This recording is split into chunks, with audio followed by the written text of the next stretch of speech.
Hi, I'm John, and welcome to my channel.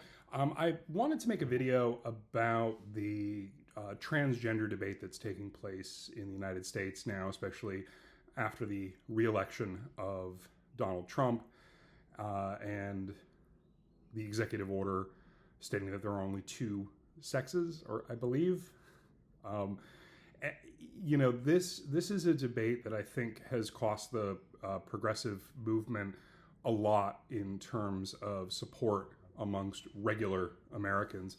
And I've seen a lot of debates online, a lot of arguments between pundits on the right, and then very often young, well-meaning people on the left who are trying to defend transgender rights, rightly so.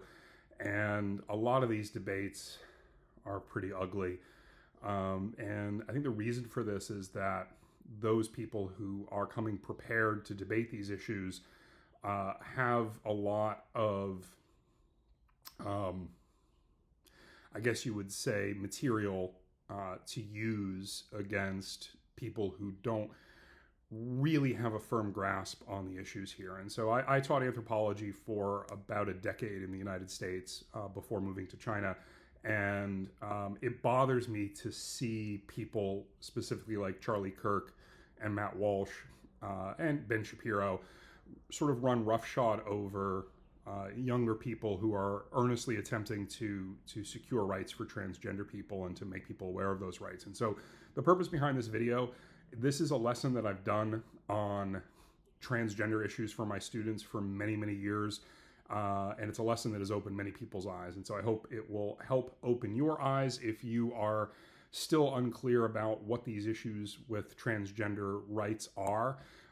But if you're also someone who is already won over to the fact that we should just be making allowances for transgender people to exist within our society, but you struggle with family members or friends or anybody with how to debate or discuss these issues and to sort of win people over to your side, I'm hoping this video will help you out. It's a bit long, and I apologize for that, but this is a complex topic. It is nuanced, and we have to understand it fully if we're going to debate it. Let me show you first some examples of what I'm talking about, of how often debates are lost with people like Charlie Kirk. So let's take a look at something from Jubilee very recently where young, well-meaning people struggled to debate someone who frankly has no idea what he's talking about or is just arguing from a place of complete disingenuousness. And so let's take a quick look at that clip right over here, and then we'll jump into how you can successfully debate people like this. Thanks for watching. Yeah, my next claim is that trans women are not women. Okay. What's your name? Sam. Nice to meet you. Let's define our terms. A woman is an adult female with XX chromosomes. You tell me, what is a woman? I think a woman is somebody who identifies as a woman. Got it. So that's not a definition. That's like saying a table is something that identifies as a table. Give me an objective definition of No, it's not. A table is an object. Well, a table can't identify as anything. It doesn't have a choice. You have to give me an objective definition of what a woman is. If I decided right now that I wanted to identify as a woman, I would be a woman. Okay, but that doesn't answer the question. I know, but right now I'm a man, right? So if that happened right now, I'd be a woman. So once a person makes the decision to identify as a woman, got it. No, they're a woman. That's a separate issue. What is a woman? That's the definition. No, I know, but you have to tell me what. A person who identifies themselves as a woman. But you have how do you know that they are that thing? How do I don't need to know what they are. I can ask them if I want to know. But there needs to be, you need to tell me what that thing is, though. Somebody who, sorry, we're not getting anywhere. We're not getting anywhere. Well, no, it's important because it's like saying a giraffe is a thing that looks like a giraffe, or a coyote is a thing that looks like a coyote. It's called circular reasoning. You have to give me a actual definition. I don't have to. I did give you a definition. No, you said that a woman is something that thinks they're a woman. That doesn't give me a definition. That's simply. What would you consider a definition then? An adult female with XX chromosomes. No. I mean, like, what makes that a definition?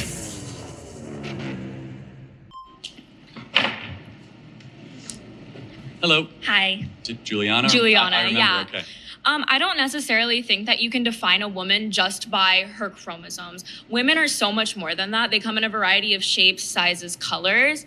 And I don't necessarily think that you can count out somebody who's trans just because they don't have a certain set of chromosomes. There are also people who are born I'm drawing a blank. Okay. Intersex? Yes. So yes. XXY or YYX? Or just, or like sure. X0 with nothing. So natural mutations upon the binary, essentially, right? Yes.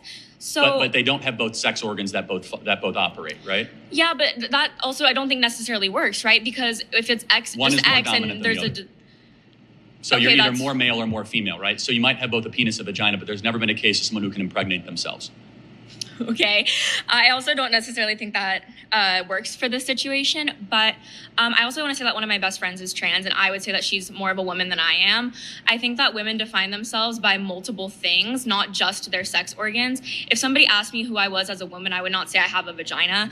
Totally fair. I would. No, I think you said something smart. So you said that person is more of a woman than you are. Therefore, you're grading off a definition of something accomplishes womanhood. What is that? I think that's the thing too. And I do think that gets a little complicated, right? Because there are social norms for a gender, but I do think we try to break that, right? No, for sure. But you said that specific friend is more of a woman than you are. Why? I think she's a better person than me. I think she lives women are life. better people? She's a better woman than I am. I'm not saying women are better people. But what makes a woman? Because you said she's more of a woman than you are. So I want to know what that definition is. Right. Okay. I'm going to let somebody else go. That was pretty ugly. And this is how a lot of these debates go with these right-wing pundits. This What is a Woman? And Matt Walsh wrote a book called What is a Woman? It's fairly easy to define this in a way that allows you to start a genuine conversation about trans issues. And so, again, it's painful to watch. I'm hoping that after you watch this video, you can articulate an answer to the question, what is a woman? What is a man? As you saw Charlie Kirk does there, is he immediately says it's an adult human female. That's just not true. So let's dive into the anthropological perspective of transgender or of gender identity in general, which incorporates also, of course, a discussion of trans. So join me. And hopefully at the end of this, you will be able to have this discussion with people who I think really need to hear it. So thanks for tuning in again. I'm hoping that this video can reach a lot of people. I'm going to put it in my anthropology class, which has a fair number of views. I'm hoping you can help me make this video go viral by sharing it. And if you want to argue with these transphobic people who are in many cases just disingenuous, then maybe this will give you the ammunition you need to do that. And so this is an issue that comes up in anthropology. Anthropologists have looked at and studied the idea of gender identity quite a great deal. And I'm hoping that in the next 40 minutes to an hour that you will come to understand both what is gender, how does gender function within society, within culture, and also be able to argue with people who want to deny the existence of transgender people around the world. And so we're going to start in with some definitions, and this is the most important thing to understand. If you are in a discussion with somebody and maybe you want to educate them, or maybe they are disingenuous like Matt Walsh and Kirk and these other right-wing pundits who are using the trans issue as a wedge issue to get people who are ignorant, and I use the word ignorant in the in the nicest use of the word, meaning they just don't know, get ignorant people to sort of side with them. So when we're talking about sex, this is a word. It does not mean the act of sex. It is a biology word. It means the biological designation of either male or female, right? And very often in these arguments, they will, it's a binary system. There's only two sexes. If you are arguing with somebody about transgender issues, I would suggest that you concede the point that there are only two sexes. It's a very easy point to concede. But the reality is there are individuals, and it's a very, very, very small percentage of the population who are intersex. And so an intersex person is an individual who has the physical aspects of both males and females. So they might, for example, and there's all sorts of variations on this, They might have a vagina and testicles. They might have a micropenis and a vagina. They might actually have male chromosomes and have female genitalia. So there's all different combinations of intersex people, but it is, and this means this is nothing against intersex people, it is a very small percentage of the population that does not fall within the binary definition of male or female. And it can be genetic, it can also just be, and I'm no expert in this, but it can also just be that, you know, again, their chromosomes say that they're male, but they have some female physical characteristics on their body. These things are more common than you think, but not very common. So generally, if you're debating somebody about trans issues or you're trying to educate them on trans issues, I think bringing in intersex individuals, I think, muddies the waters and allows them to argue with you that it's a rare thing and so it's not an issue. This is the important thing to note, is that sex and gender are two different things. And so when we're talking about sex, we are talking about a biological distinction. And the words that we use in English to define that binary is male and female. Fairly simple. You would not refer to a dog or a cat as a boy or a girl unless you're being cute, right? You would not look at a cow in a field and go, that is a girl cow or a woman cow. You would say that is a female, right? Gender is a culturally specific identity that defines one's role in society. And so if you're being asked to define a man or a woman, well, this is how you define it. You don't define it biologically, you define it culturally. It's a culturally specific identity within a society, within a culture, that all of us within that culture pretty much agree upon. And so some words that we would use in English would be man and woman. But of course, across the world, historically and today, there are other genders. And this is, again, you know, oh, there's 7 or 8 genders. In American society, there are 2 genders. There are men and there are women, right? But in many societies, there are 3, 4, 5, 7, right? So some other words that we'll explore a little bit today. Bisu would be one example of a different gender. We can use the term non-binary, which is a more modern LGBTQ term, and it's okay for us to create new categories within our culture if those categories exist, and they certainly do. There are people within Western society in the United States today who do not really fit neatly into the category of man or woman, and we might refer to those people as non-binary. Two-spirit, which is a term that was coined in recent history by a non-Native American to describe something that was quite common in many Native American cultures where people are a third gender. Kathoi, I believe I'm pronouncing that right. I apologize to Thai people for messing up the pronunciation. Kathoi is what is commonly referred to in English as ladyboys in Thailand, and then also in Thailand, toms, right? So we'll look at these in a little more detail, and I'll probably make some mistakes here, but in general, what's important to understand is that the difference between gender and sex is simply this. Sex is a biological description of what you are biologically in terms of your sexual organs and reproductive organs, and that is male or female. And gender is the culturally specific identity that defines your place within your society.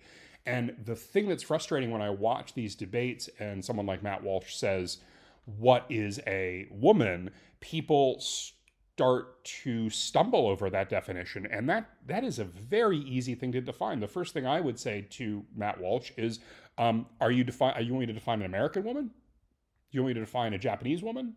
What kind of woman would you like me to define? Because the definition of a woman varies cross-culturally. Simple as that. And then you can start there and you can start to have this discussion, and you should be able to really get away from this binary distinction that they want to force on us, mostly because they're uncomfortable with the existence of trans people. So then we get sexual orientation, and sexual orientation has very little to do with a lot of this stuff. I mean, it does have something to do with it, but so sexual orientation, who people are attracted to, but that's usually, who people are attracted to is usually, but not always, based upon the attractor's gender identity. So I am a straight cis male, straight cis man, I should say, straight cis male, right? And so I am attracted to the gender identity of woman, right? That is what is attractive to me. And so that makes me heterosexual. Homosexual would be someone who is attracted to the same gender identity that they express, right? You have other terms like bisexual and pansexual, and that's all great, that's all fine. But sexual orientation, the interest, what you're attracted to, you're not attracted to people's sex organs. You might like sex organs, right? You might fetishize female breasts. You might fetishize the male penis. Whatever, that's fine. But what you're really attracted to is the gender expression in your culture, or in other cultures potentially as well. So I wanted to make this video quick, and I apologize for putting Chinese in here, but I actually often teach this course in China to Chinese people. So I want to look at the European and Han, which would refer to the Hanzu, which is the ethnicity that most people would refer to as Chinese, the traditional perspectives, right? And so Europeans, for the most part, and Han Chinese, for the most part, follow a very similar perspective in terms of gender identity, right? What happens in our societies is that a baby is born, and this is the other thing that they love, assigned sex at birth. Yes, we look and we say, oh, there is a penis. This is a male. And so then we assign a gender identity immediately to that baby. We welcome that baby into our culture, into our society, into our family, and we say, this is a boy, right? And if the child comes out with a vagina, we say, this is a girl. We assign it the female sex. The doctor makes a judgment right there, and usually it's pretty easy to do, just with a visual inspection, and we don't have to do a chromosome test, and we just say, okay, that's who that person is, right? And so we get this baby that, other than the fact that the male has a very small little penis and the female has none, we just go, okay, that's it. Other than that, they look the same, right? So we make a decision to assign them a gender identity. And then as they grow up, we treat them as that gender identity. We enculturate them. We bring them into our culture. We tell them they're a boy. We tell them they're a girl. We tell them to do girl things and boy things, respectively. We don't take a boy and say, well, you should play with dolls. We take a boy and say, you should play with Legos, right? And so we enculturate them into their gender identity. They learn their gender identity from their parents and then from their peers later on. And I could do an entire video about how personality develops. This is something that's extensively studied. And one of the core foundational things that is taught by the culture, by the people that child is around, is their gender identity. And we tell them how to dress. We say that, boys should wear pants and shirts and should play rough. And we say girls should wear dresses and be delicate and be nurturing. We tell them all these things. And Chinese society and European society are much the same. So they get a masculine gender identity, which in the case of the United States is man, in Chinese nanren, right? But if they're girls, if they're females, we assign them a feminine gender identity and we refer to them as women, right? Nuren. I think that's actually the wrong character there.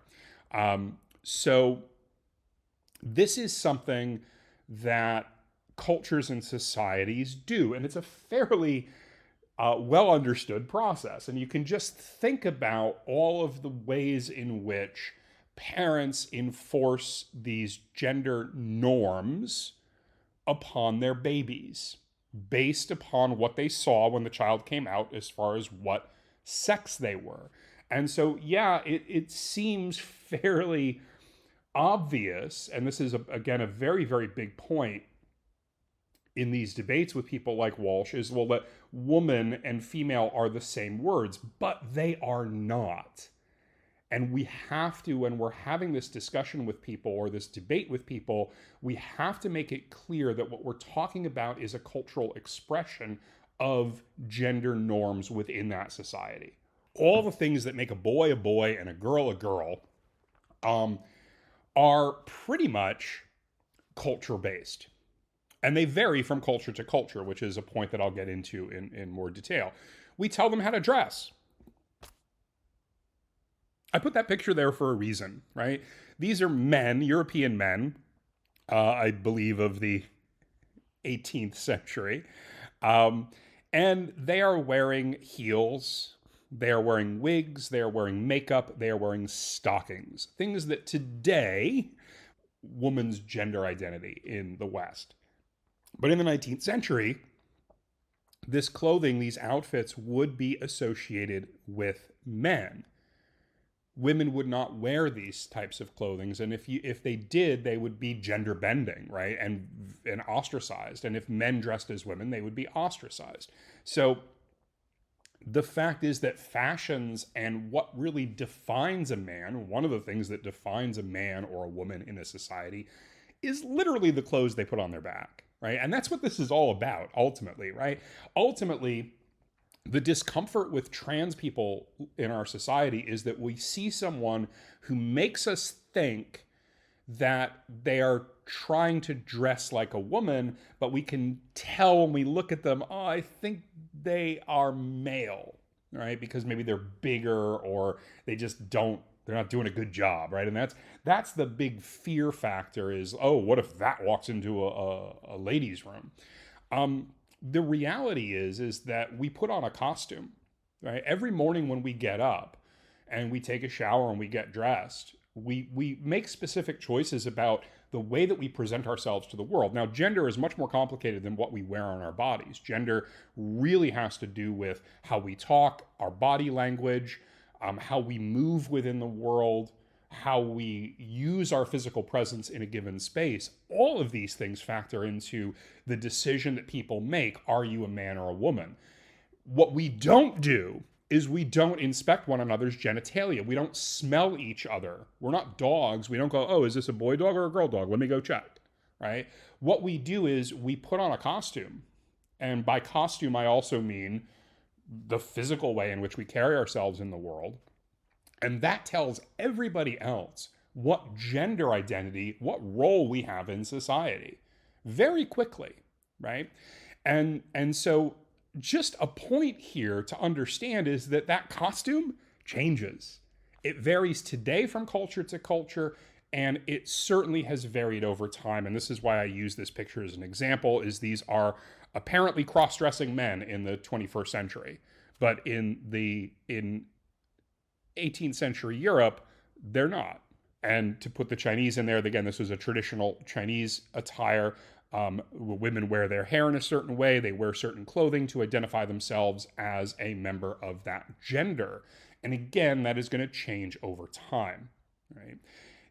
This seems simple, but this is where we, on the side of progressives, lose these arguments with right-wing conservatives who have this agenda to create this wedge over something that is fairly benign and fairly straightforward. We lose these arguments because we can't force them to debate on the facts and the reality of our modern cultures and our traditional cultures as well. So I mentioned that we can't really tell by looking at somebody who is male and female. And the reason for this is that we are not a sexually dimorphic species. Di means two, morph means shape, meaning sexually two shapes. So the different sexes of many animals, especially even within the mammal order that we're a part of, are vastly different. And so animals of many different species can tell males from females, and biologists can tell males from females, or amateur biologists can tell males from females just by looking at them, even from a distance, because they are different shapes. So in the upper left corner there, we begin with one of our closest ancestors, our closest relatives, the gorilla. Male gorillas, when they reach adulthood, are significantly larger than females. As much as 1.5 times as large. And the size sexual dimorphism actually happens quite a lot in the animal kingdom. Orangutans also very closely related to us. Males are much larger than females. This is also true in chimps. It's true in almost all, but not all, monkey species. There is a huge difference in size between males and females, and you can tell them apart just by looking. Birds of prey, for example, often have the same plumage, so you can't tell them apart by plumage, but female birds of prey are typically significantly larger than males. And so if you know the average size of a bald eagle, you can pretty much tell which is a male and a female just by looking. It's actually quite hard to tell the sex of a bird otherwise. You have to really do an examination because their sexual organs are on the inside. They kind of look the same. But you can tell by the size. Spiders, everybody knows the difference with a black widow. The male is tiny, tiny, tiny compared to the female. This is an example of sexual dimorphism. Bird plumage also, this is not a costume the bird is wearing, a genetic difference between males and females, and easy to tell apart, especially in the breeding season. Same thing with deer, of course, and antlers. So the idea is that most animals are sexually dimorphic. The males and the females differ significantly in size, shape, or appearance. And right now, everybody always thinks, well, yeah, sure, males and females look different.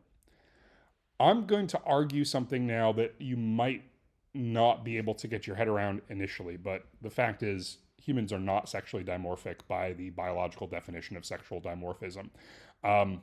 There are secondary sex characteristics. Hopefully this slide won't get me in trouble on YouTube. There are secondary sex characteristics that exist between males and females of the human species, but those differences are minor. Those differences are very, very minor. So males of the human species tend to have more upper body musculature.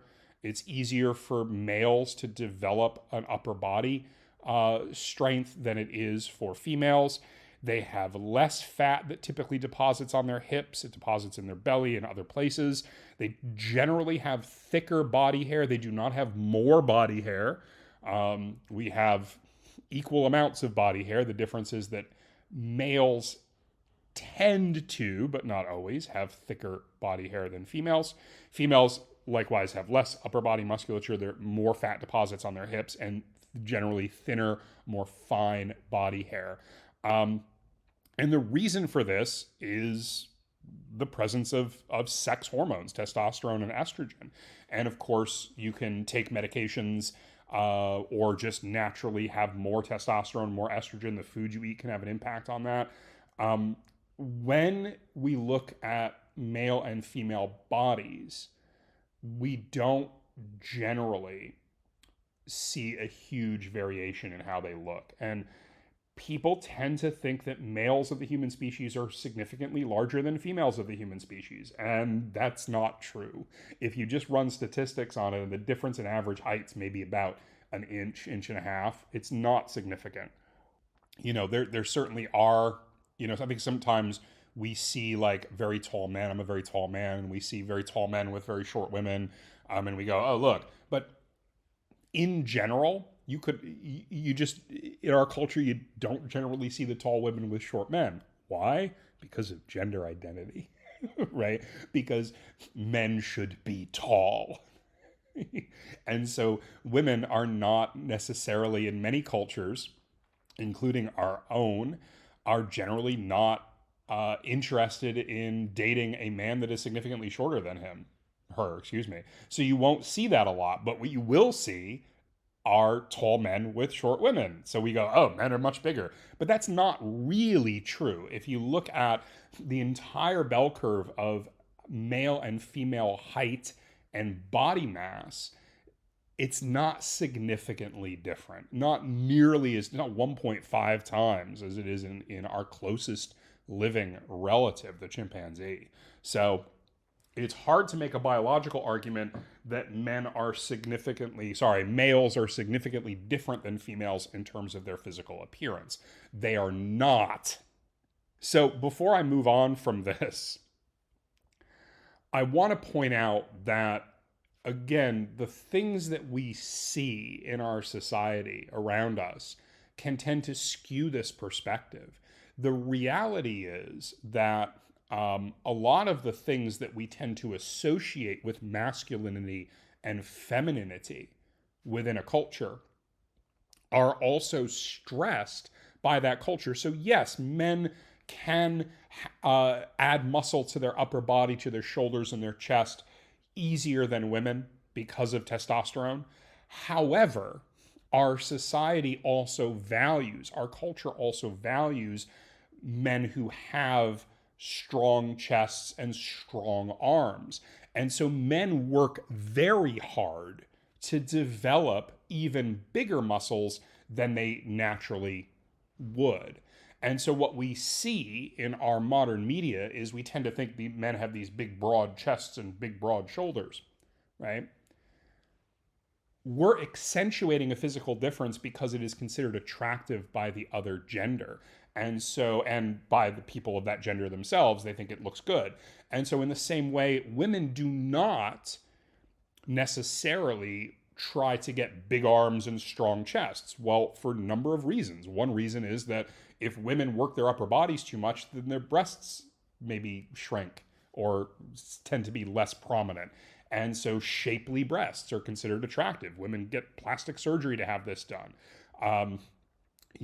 Women also modify their bodies to match the cultural expectations of women. So not only do women put on makeup and put on clothing that accentuates the differences between the male and the female body, but they also actively, and both genders do this, actively attempt to shape their bodies to accentuate these differences, to say to everybody who sees them, I am a woman, right? And again, just think how easy it is for a woman to not put on makeup, to not cut her hair in a way that a woman traditionally does, and then to simply dress like a boy. You don't see those physical differences if a woman is wearing clothing that is going to hide them. Likewise, men can put on makeup, wear high heels, right, and dress in a way that accentuates the more womanly aspects that people come to want to see. And so it's quite simple for both males and females of the human species, with a little bit of talent and effort, to change their gender so people on the outside world who don't know them will say, oh, that's a boy, right? It's not hard to do. And that should reinforce the point that gender is a social construct and a cultural construct defined by the culture and accentuated by the way that we look. Let's talk about body hair. Body hair is a great example of this. Think about boys, and again, in Western culture, but in many cultures, facial hair is something that body hair is associated with men. And so men, when they get body hair as teenagers, they get really excited about it and they almost grow it, right? They shave their face with a pretty hard razor blade that helps that hair grow back, right? Quickly. And so they choose to grow and groom a beard. Women, and any woman who's listening to this will know, the second you see a hair on your chin, you grab the tweezers. Because women are not supposed to have beards. But I got news for you. Especially as they get older, females get facial hair, right? And all older females are aware of this fact. But they pluck it, they wax it, they try to get rid of it because it is not associated with the gender identity of women in society. And so they shave their armpits, they pluck hair out of their face wherever it appears on their body, right? Their arms, they wax their arms, they wax their legs. Go to great lengths to get rid of that body hair. And again, it's accentuating a secondary sex characteristic in the case which is women have less hair typically. There are many cultures that don't have these sort of taboos against women having body hair, right? But our culture does. And so the differences that do exist, the small differences that do exist between males and females of the human species, are accentuated and amplified by our cultural norms. I really want you to think about that, and think about it as you walk out today from your house and you look at men and women around you and you realize how much effort men and women both go into creating a gender identity that they express to the world. It's not a personality, it's a gender identity. So when we look across cultures, moving away from the physical into the social, right? Most cultures in the world today recognize two genders that correspond to male and female, and that's pretty straightforward.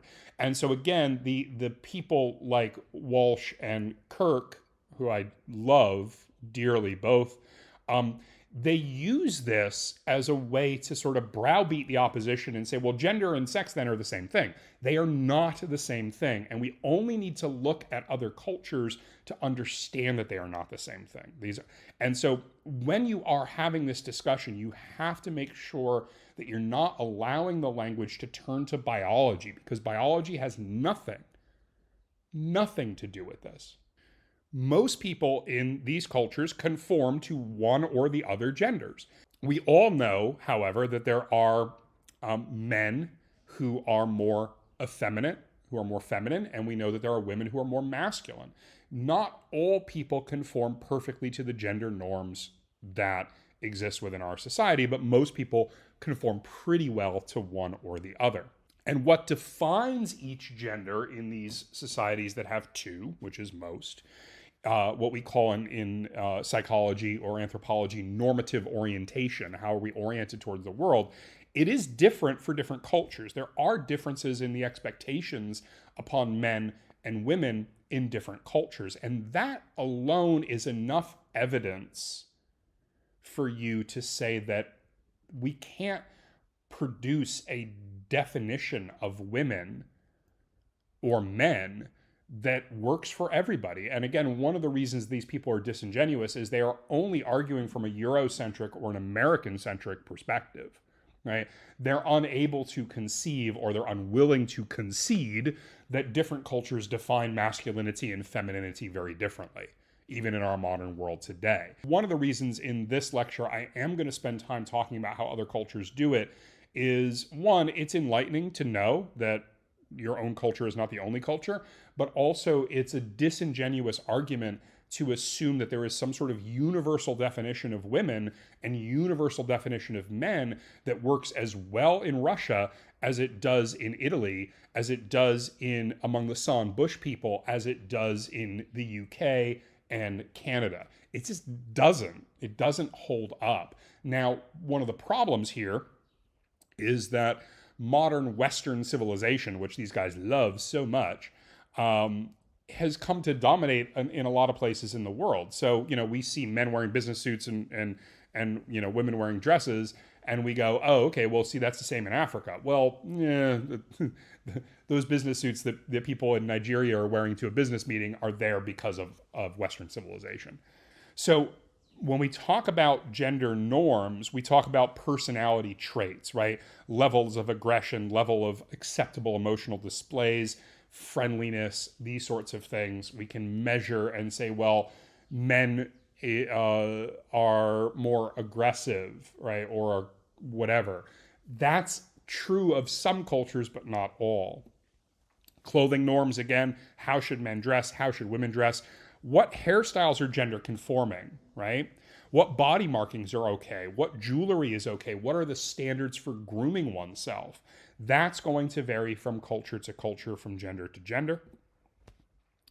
And then, very importantly, in most societies historically, men and women have different roles in society. And this is where anthropologists might agree a little bit with right-wing conservatives, a woman's place is in the home. Traditionally, that's one of the reasons we have gender norms. One of the roles of gender in our society is to determine what job we do. That is no longer true in modern industrialized cultures. But that doesn't mean it hasn't been true for most of human history. And it's not okay to say in our modern culture where these gender roles in society have blurred, it's not okay to say that's not all right. It's fine. It's fine that these gender roles have blurred. It's one of the reasons that the whole transgender and non-binary issue has come up, because these gender roles are less important today. And that's okay. But traditionally, men in many cultures were farmers. Before that, the men were hunters, and women were caretakers of children, gatherers. Men in many societies were property owners.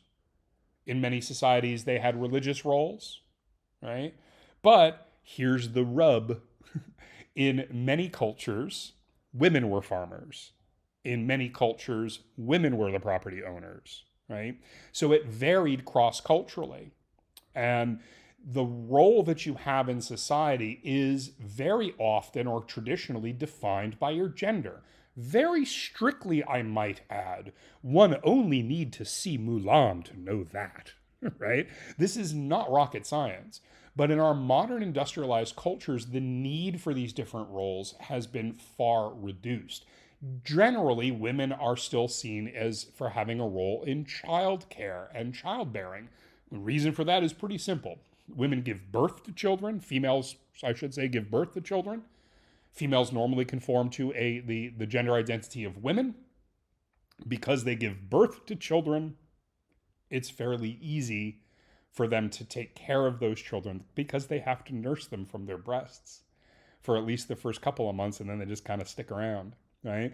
But, caretaker for young children is typically a woman's role, but in many cultures, boys will typically very quickly, upon reaching the age of maybe 7 or 8, start to, different from culture to culture, will then start to associate with other boys and with the men within their society so they can learn their gender norms, right? Where girls will tend to stay with the women and learn their gender norms from the women, right? So roles in society are one of the reasons that we have these different gender identities. And that has been blurred in our modern society, and so it creates some confusion among people who are ignorant, like Matt Walsh and Charlie Kirk. And it's okay, they can be ignorant.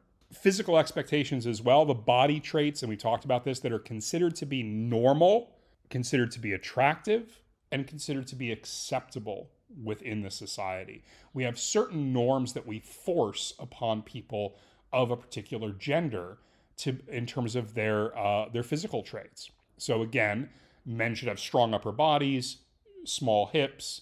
Women should have wider hips. They should have ample breasts because that in many cultures is considered sexually attractive. And so women go to great lengths to make sure that their breasts look good.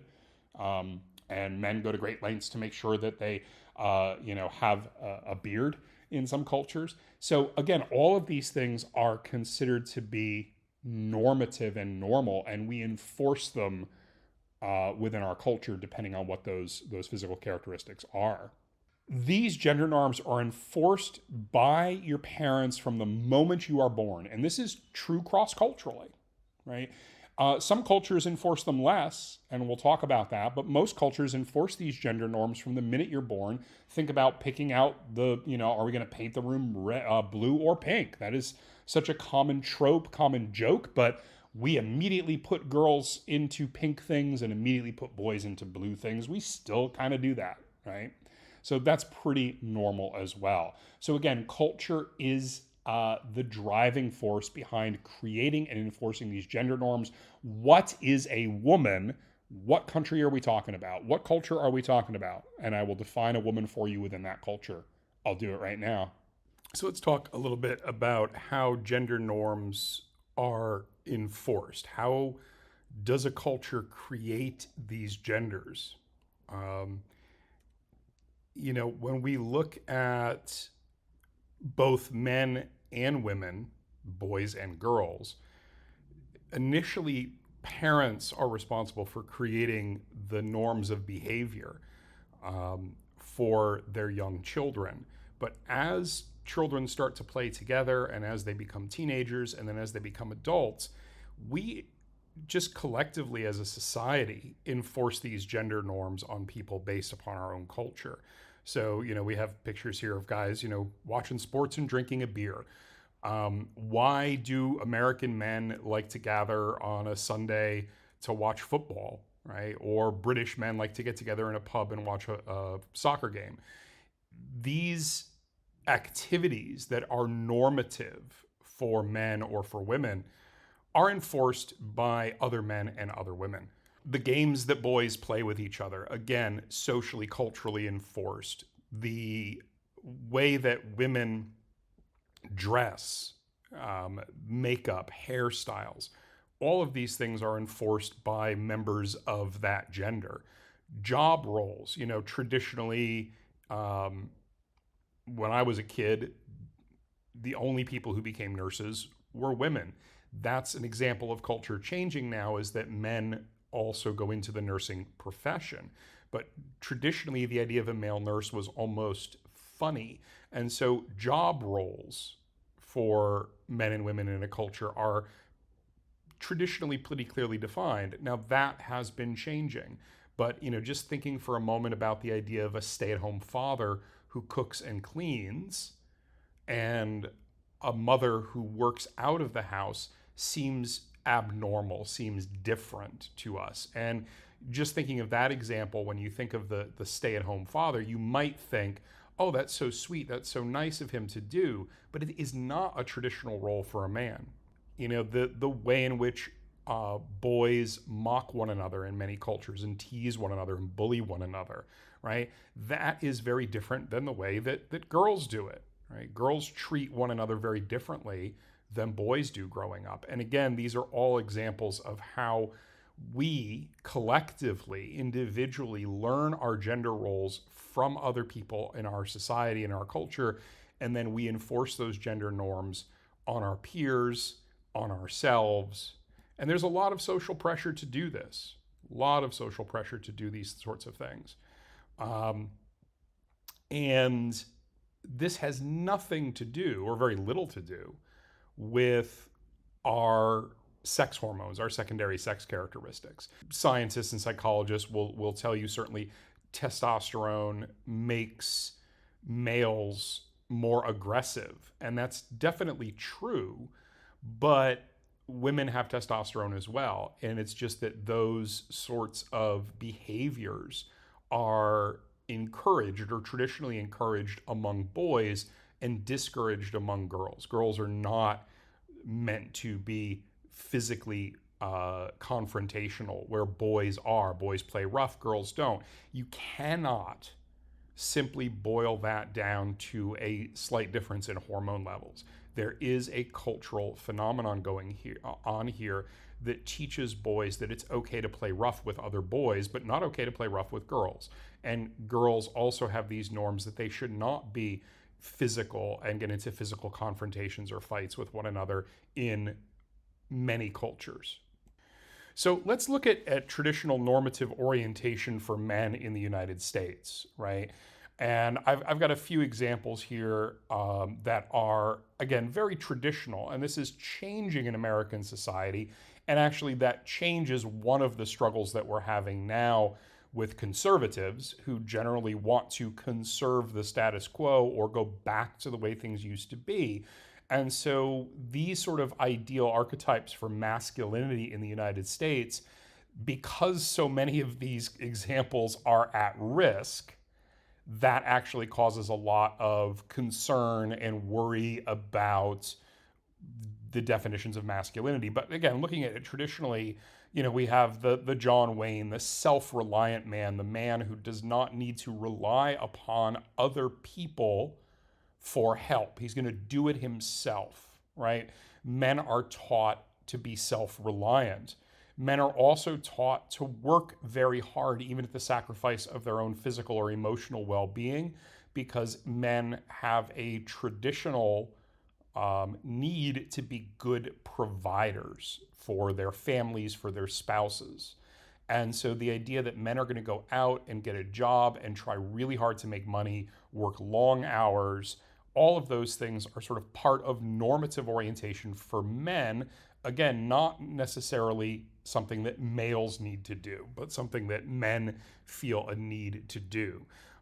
Men need to have a physical toughness, be resilient to pain, to potentially put their bodies at risk, to be strong or tough. Also, normative orientation in the United States traditionally for men involves a level of stoicism, of unemotionality, not showing either strong positive or strong negative emotions in terms of sadness. We have this quote, real men don't cry, right? The idea of a man showing vulnerability and showing emotion, sadness, grief, these sorts of things they have very specific cultural outlets. If a man's child or spouse or parent dies, then they are allowed to show sadness and grief and cry. But even then, it's something that for many American men traditionally, especially of an older generation, struggle deeply to show. And again, this has nothing to do with secondary sex characteristics. This has to do that from a very young age, we're taught what it means to be a man. Men in traditional normative orientation are also meant to be sexually promiscuous, to seek out many sex partners in their youth. And even within a monogamous relationship, it is traditionally expected that men will stray outside of that monogamous relationship. And while that is considered to be a negative, it is, in many cultures, certainly allowed, right? And expected that men are going to do that, are going to be sexually promiscuous in their youth. They're going to be rewarded by their peers for their sexual conquests before they settle down. And men are not looked upon negatively for seeking out multiple sex partners. And again, that's a very traditional view, and you can argue that that's changing, but it is pretty traditional normative orientation in the United States. So looking at women, women should be motherly, women should be nurturing, they should take on the role of a mother, they should have children. That is a very, very strong social drive. And again, look at how conservatives respond to the idea of a woman who does not seek to settle down and to raise a family and to be a mother. Women have a cultural imperative to produce children. Women in traditional normative orientation also have to really strive to maintain a very high standard of feminine beauty. They have to work to make sure that their body fits the what is considered normally attractive for women. They go to great lengths with makeup and cosmetic surgery, exercise, and not eating too much to make sure that their body conforms to a norm. Men certainly have body norms that they need to conform to, but certainly not as strict as women. This is a very traditional piece of normative orientation, but women always need to look their best. They need to go out in public dressed a certain way, having their hair done. And many of us, as a man, I know certainly many women in my life who would just not dream of being caught dead without makeup on. And again, that's a norm that is changing in the United States, but it's not changed in other cultures. Women should not put family behind career. Again, a very traditional normative orientation. Women should be housewives. If they work, they should only work so long as they have a family.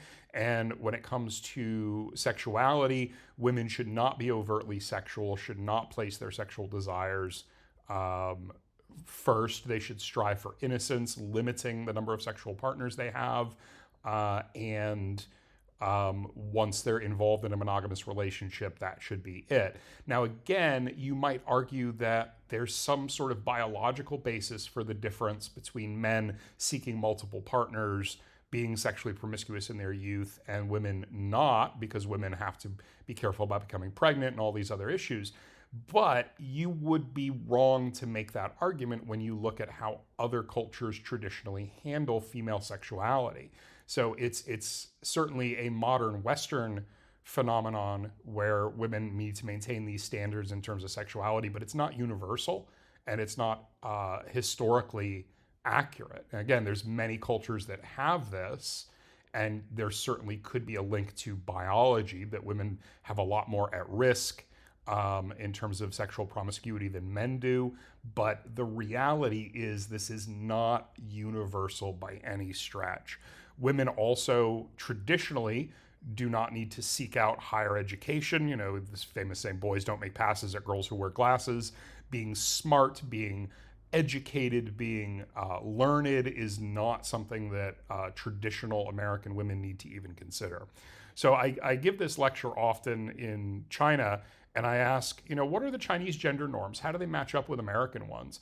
And I've lived in China for a decade, and I can tell you that a lot of these aspects of traditional American cultural norms still exist in China today. While ours are changing rapidly, Chinese culture is not changing as rapidly. So a lot of those traditional American norms that you might scoff at today, especially if you're younger, still exist in China. I don't really know any women in China who do not go to great lengths to make sure that their hair is done and their makeup is on and before they go out. But in the United States, you know, women go to the grocery store and they don't wear sweatpants or whatever. And so you would never see that in China. China is much more 1950s America in that sense. One big difference in the cultural norms around men in China is that Chinese men, are very physically affectionate with other men, with their friends. They're much more physically comfortable with physical touch. Chinese guys will sort of almost hold each other sometimes. And it's not in any way homosexual. It's just that it's normal for male friends who are close to be physically intimate with one another in a way that American men would find gay or gross or uncomfortable. Right? I've had to adapt with my male Chinese friends, you know, when they touch me in a way that an American man would never touch me. So, you know, there are some big differences in the way in which different cultures reflect these norms. The promiscuity issue in China, certainly men who are married and in committed relationships in Japan and in China and in many parts of Asia, it is expected that the man is going to go outside of their marriage and have girlfriends or mistresses, where women are not allowed to do that. So again, very similar there. Chinese men are looking for a woman who is a virgin upon marriage, right? And who has not had many sexual partners. And if she has, then that's going to make it really hard for her to get married. So we can see that societies and cultures change over time. We can see that these gender norms are not fixed, they are fluid. And as time passes, as new cultural economic circumstances take over, cultural norms change. So one of the things that defines culture is that culture is learned and culture is shared, right? So gender identity, again, to sum up, is learned behavior. It is something that children learn at a very, very young age by watching people around them and how they behave towards one another. And the normative orientation around gender is shared between people. It's a shared ideal that people try to live up to.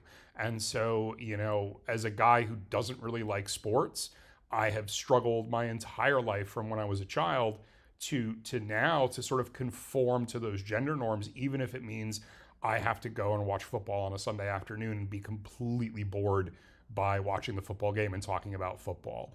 You know, just the other night I was at a dinner and people were talking about soccer and their favorite teams and this and that, and I just totally tune that conversation out.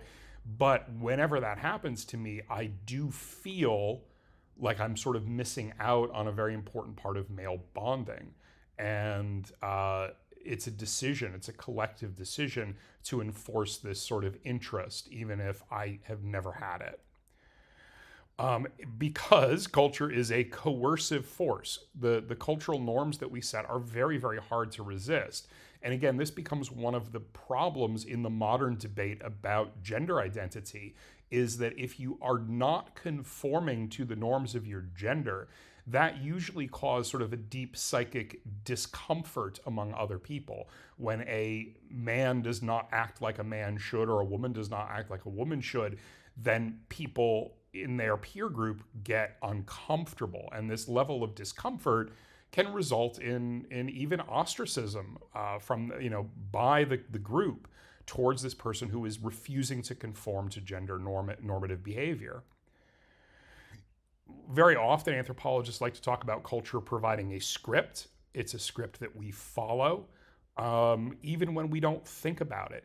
The physical way in which a man or a woman carries their body and moves throughout life, just walking down the street, is different from men to women, and it is something that we learn. I can recall realizing that young men in America don't really learn to shake hands correctly, and that an American handshake between two men is a pretty aggressive act. You really do strengthen the muscles of your hands, and you have a firm grip. You make eye contact.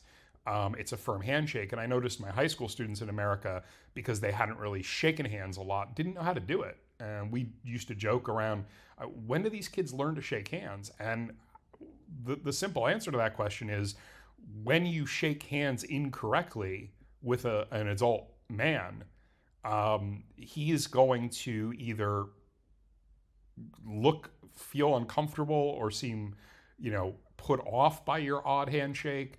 And maybe a friend will tell you, like, hey, firm grip, like, give me a firm grip, look me in the eye. A father will do this as well. It's a script that we are forced to follow very often against our will. And so then, it should become obvious that if someone is not conforming to these gender norms, that can create a lot of angst and anxiety and concern in that individual, which is why people who are transgender struggle so much to fit in, and struggle so much with anxiety and depression and these other mental illnesses, because they know they are not conforming to the norms that they supposed to conform to, and they feel like they should belong to the opposite gender, and they feel much more comfortable behaving in the opposite way that they were taught to behave. They want to be a girl, they want to be a boy. It's okay that human beings use culture as a coercive force. There is nothing wrong with this. It's how we maintain a society. It's just that we, in our modern world, should be making allowances for people who don't conform to their normative orientation that everybody else conforms to. So I want to spend some time just talking about normative gender orientation in other cultures. We're going to talk about first the Buginese. These people are, there's not a ton of stuff on the internet about these folks, but I'm hoping that this is accurate and good information. I've taught about them for years based on my readings, limited readings. But the Buginese people live in Indonesia, which is a predominantly Muslim country, but of course it wasn't always a Muslim country. We could talk a whole lot about how different cultures sort of absorb and conquer other cultures, and certainly Islam didn't come to Indonesia, thousands of years ago. So people have been living in Indonesia for years, and there are some traditional cultures there, and the Buginese are a good example. So you have several genders in the Buginese society. You have men who are either hetero or homosexual, and they're generally born male. You have women who are either, again, heterosexual or homosexual, and they're generally female. Again, their sexual orientation certainly has something to do with gender, but it is not the same thing. But then you have the Bisu, and this is a picture of a Bisu here. Bisu combine aspects of both masculine and feminine. They typically, we talked about gender roles and jobs. Well, Bisu are typically spiritual leaders within their community. They have a very androgynous gender identity, and they may seem neither male nor female. They have combined aspects of both and don't really express themselves as Buginese men or women, something in between. In many cases, the few people that were born intersex generally were shunted into this gender identity, but they don't need to be intersex biologically. They can just express sort of, limited gender identity, or a mix of both masculine and feminine qualities. You also then have pictured here calabi, and you might be looking at those odd outfits. Must be the calabi. No, it's the woman, quote unquote, in the back.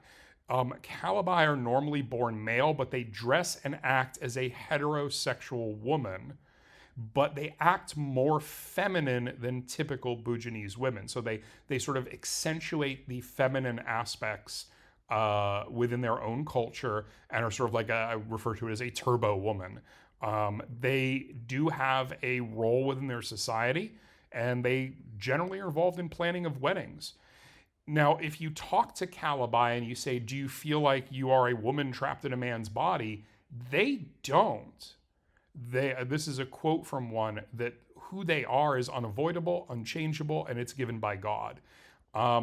They are hyper feminine men, and they would not consider themselves to be in the wrong body. They consider themselves to be in the correct body. They don't seek gender reassignment surgery. People don't wonder about what their genitalia is. They are hyper feminine women. And then you have the opposite of that as well. You have the kalalai, who are normally born female, but they dress and act as heterosexual men. They typically live with a woman and they raise a family. They generally take on a man's job, and sometimes will act feminine. Now, in modern Buginese society, they are often considered lazy because they don't wish to be a woman. Because in Buginese society, men tend to spend a lot more time relaxing with their friends and not working very hard, and women are expected to work very hard, both in managing the household and raising a family, where men are sort of expected to be a little more lackadaisical or relaxed, very different than American culture. And so kalalai today face a lot of discrimination because some people accuse them of making that choice because they want an easier life, which is sort of, again, ironic, and shows that it's not universal that men work hard and sacrifice all of their time and energy towards a career and providing for the home. So that's the Buginese. I want to talk a little bit about the Khoisan people. The Khoisan are quite famous for being one of the few hunting and gathering cultures left. A lot of Khoisan are no longer hunter-gatherers, but there are significant populations in southern Africa. The Khoisan people are interesting because they don't have very different expectations for men and women. So they're sort of the idea with the Khoisan is that men and women don't have very different personalities within Khoisan culture. And so the differences between the genders is not very pronounced. Now, men have specific roles. They are hunters. Women gather, yet the Khoisan play a very active role in child raising, both men and women. And so the personality types of the Khoisan are not very different, but they still certainly have defined roles based on their gender. Now, in Thailand, Thailand has several different genders. They have men and women, just like in other societies, and Thai men and Thai women have their own cultural norms they're expected to follow. With females, you actually do have a gender that is referred to as tom, which comes from the English phrase or word tomboy. Toms are women who take on male roles, but again, they're biologically women. They usually, in modern society, they may take hormones to appear more male or more masculine, but in general, they don't. They just dress and act as men. I've put another potential gender here, although I think Ds are women who are homosexual. I don't know that it's fair to classify Ds as a separate gender, but they are women and they act as women, but they tend to seek out Toms as their partners. And then, of course, most famously in Thailand, we have the Kathoi, who are often referred to as ladyboys. A very big part of the tourism, the sex tourism industry in Thailand, of course, are these often considered to be homosexual men, but Kathoi are not. Kathoi, like the Calabai in Indonesia, are hyper feminine in terms of the way they present in society. So they actually act, in some cases, more feminine in some ways than women.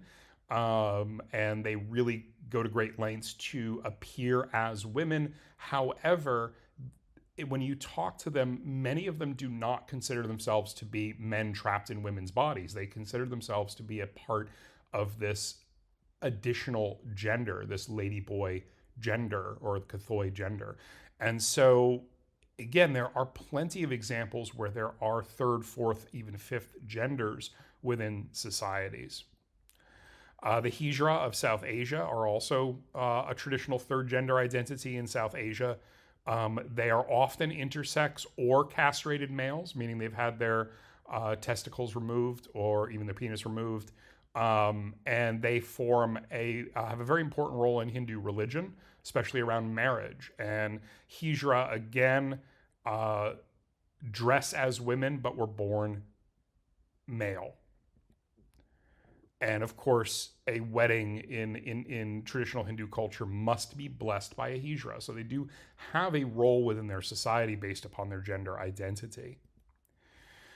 This is controversial. Recently, conseratives have gone a long way to talk about the fact that this idea of two spirits, I should say two spirits, they're not two sprits.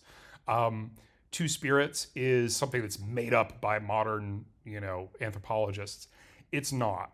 This is a picture of a person who sort of falls between genders.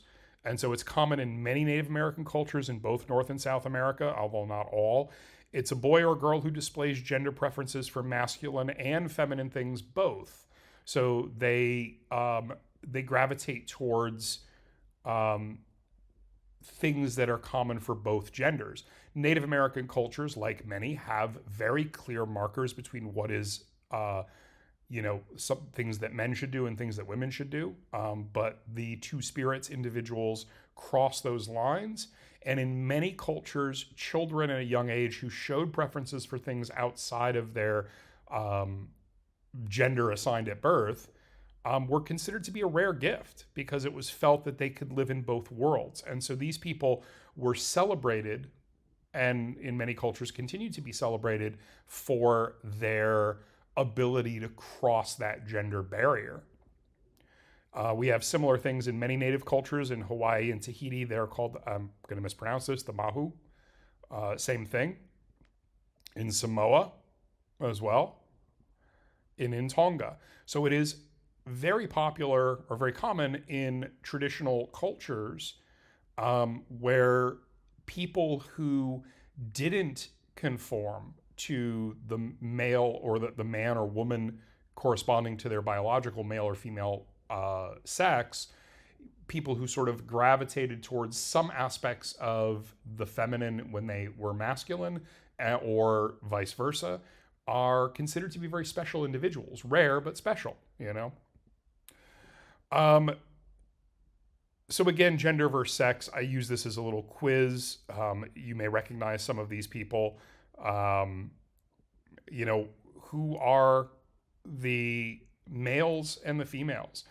So much about this debate is about a man who's putting on a dress and who is clearly a man and wants to walk into a ladies' room.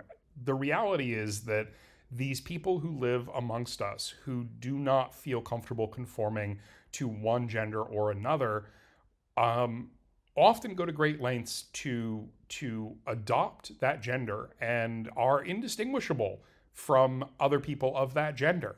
They work really hard to do that, and in many cases are very successful. So some of these people are quite famous, others are not. This is Gina Rosero on the upper left there. She is a trans activist from the Philippines. Born male, is now a woman. Tig Notaro is a very famous actor in the United States. They identify as non-binary, which is this growing sort of third gender identity in Western cultures where people are saying, I just want to get away from these labels. Tig Notaro was born female and is now somewhere in between. Elliot Page, we know, was born female, but now lives life as a man. This person on the right here is just a woman who's born female. I don't know who she is. Directly below her, we have a man who was born female. And you don't want this man walking into a woman's room. You know, it would be quite alarming, I think, right? As a joke, I have Giselle, I can't even pronounce her last name, Tom Brady's ex-wife or wife, a woman born female. And I'm not even going to attempt this Thai woman's name, born male but lives as a woman. And this pretty boy here on the left, born a man, right? So again, there is a distinction between gender and sex. People's plumbing is completely irrelevant to how they present and the roles that they take in society. So that brings us to transgender identity in the West. And what we are going through now in Western culture is a radical shift. And I can appreciate how challenging that shift is for people who identify either religiously or socially as conservative. So the idea of transgender means certainly across gender. It exists in cultures that traditionally only have two genders. So there is no culturally accepted outlet for anything other than a man or a woman. So you have to either choose to be a man or a woman. There is no middle ground that you can choose in American society traditionally. The reason that trans people struggle today is because their concept of their self does not conform to the normative orientation of their culture. So their only choice is to change lanes, is to switch from being man or to woman, or switch from being woman to man, because our culture has not traditionally allowed for a third option, a non-binary option to exist. Now, some transgender individuals are much more comfortable living their life fully as a woman or fully as a man when they were not born male or female, and they're switching sides, so to speak, where a lot of others would just feel comfortable being somewhere in between. And until enough time has passed and we accept that there are some people like that, people will struggle and they will attempt to conform to the opposite gender norm of the sex they were assigned at birth. And that's where a lot of our problems lie. A lot of our problems lie with resistance to usually to a man wanting to be a woman. There's a lot less pushback about women wanting to be men, because I personally feel that men are particularly alarmed by the idea that the woman that they are attracted to might have a penis.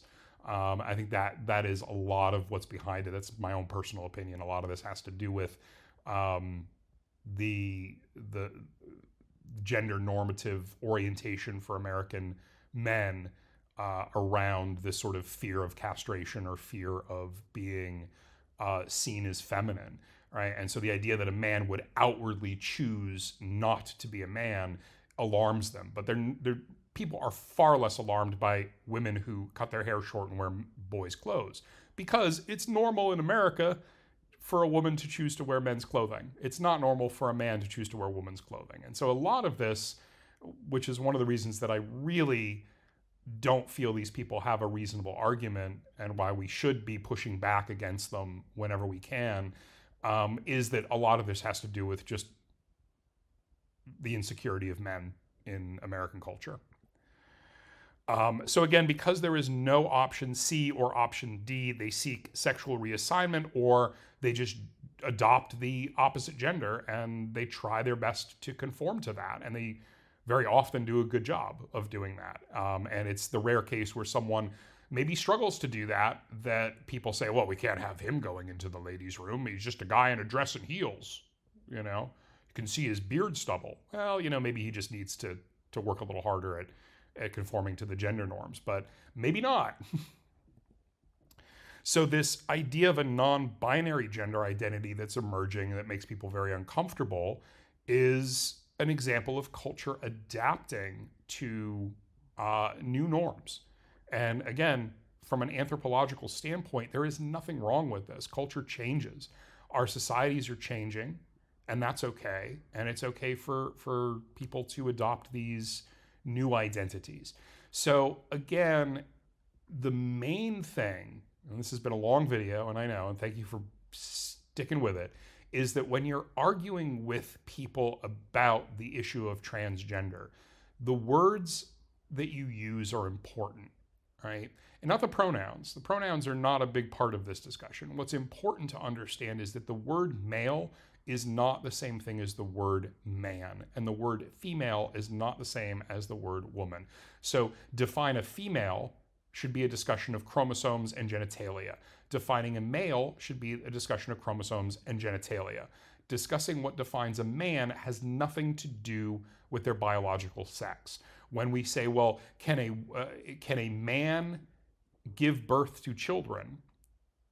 Instead of getting baited into that, can a man have a period? Instead of getting baited into that discussion, say, I think you're using the wrong terms here. Can a male give birth to a child? Absolutely not. Can a female be a man? Yes. And then you do have to defend that position and explain that we're talking about a social and cultural set of behaviors, beliefs, and identity that has a loose connection, but not a complete connection to someone's biological sex. And so men can menstruate, males can't, right? Simple as that, right? And don't get bogged down in that discussion. Make sure that biology is a separate discussion than gender.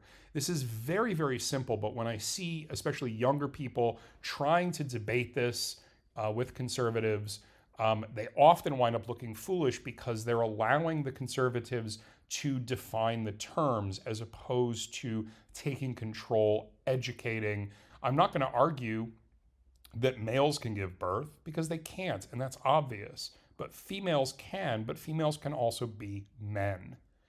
Why do we have different words if they don't have different meanings? And that's a good place to start any debate. If man and male mean the same thing, then why are there two words? There must be a difference in definition of these two words. What are those differences? So I invite you to use that strategy in any discussion you have, whether it be with your uncle who watches too much Fox News, or your grandma or your mom or your classmate in university. Whatever the situation is, make sure that you're clearly defining your terms and not allowing them to use the language in an improper way. And I think then you can maybe even go so far as to convince some people. Maybe some people watching this video are now also convinced that maybe this isn't that big of a deal and maybe we should all just relax about it. So thanks for bearing with me for that long video, but I hope it's helpful and informative. A couple other issues that I didn't address in the video at all because they're outside the scope of this issue. Number one, how about trans athletes? How about who cares? Honestly, this problem is something that I think reasonable people can resolve reasonably. I don't want to present any options for that, but you simply could go to the biological definition and say, okay, like if biologically you're male, then you compete in men's, and biologically female compete in women's. I don't know, but I don't really care. Your little game is not that important to me. What's also interesting is I think conservatives generally are trying to enforce gender norms, and one of those gender norms, I think, is that women should not be participating in aggressive athletics, right? So I don't know why, of all people, they're the ones suddenly champions of women's sports. Just seems sort of counter to their general narrative. But anyway, I'm going to leave that one alone. I am not a sports fan, as I said in the video, and I don't really care much about this, and it's certainly not the important issue that a lot of conservatives seem to think it is. Another one is pronouns. Really? So my name is Jonathan. please don't call me Jonathan, call me John, and you're going to assert the right to call me Jonathan, well, that's what I have to say to that, right? And it's the same thing when we're dealing with these issues of pronouns. If people want to be called they or z or whatever, that's fine. Like, is that really a big ask? And lastly, transgender bathrooms. Again, look at the person. Most of these people, 95% of them are passing as the gender that they want to be. And we really don't want them going into the opposite gender bathroom. Or better yet, easy solution, just put the sinks in one place and the stalls adjacent to them, and everybody can use the same bathroom. These are non-issues that conservatives use as talking points. They have nothing to do with the argument that trans people are here, they're visible, they're real, they exist, and they have a right to. So all of these other issues are minor, and a lot of conservatives love to use them to sort of illustrate the point. The point is ultimately they just are not comfortable with the idea of anything other than a binary system, and people are not allowed to jump those binaries, right? And that is the heart of the matter for them. And so they proceed from false assumptions. They argue semantics, and you should be able to, after watching this video, you should be able to explain in simple terms what a woman is and what a man is and how that's different from males and females. So fairly straightforward. Again, thanks for watching. Subscribe to my channel if this gets a lot of content. I'd love to see it. Before I go, I will say Charlie Kirk, Matt Walsh, Ben Shapiro, I would love to debate you pinheads. You are too used to debating college students who don't know what they're talking about. Come debate me and we'll see how you do. I challenge you. I know you won't. Even if this video were to go super viral, I know I'll never hear from you. You might criticize it, but you won't debate me on the issues because you know you can't and you know you're grifters. Thanks very much. Have a great day.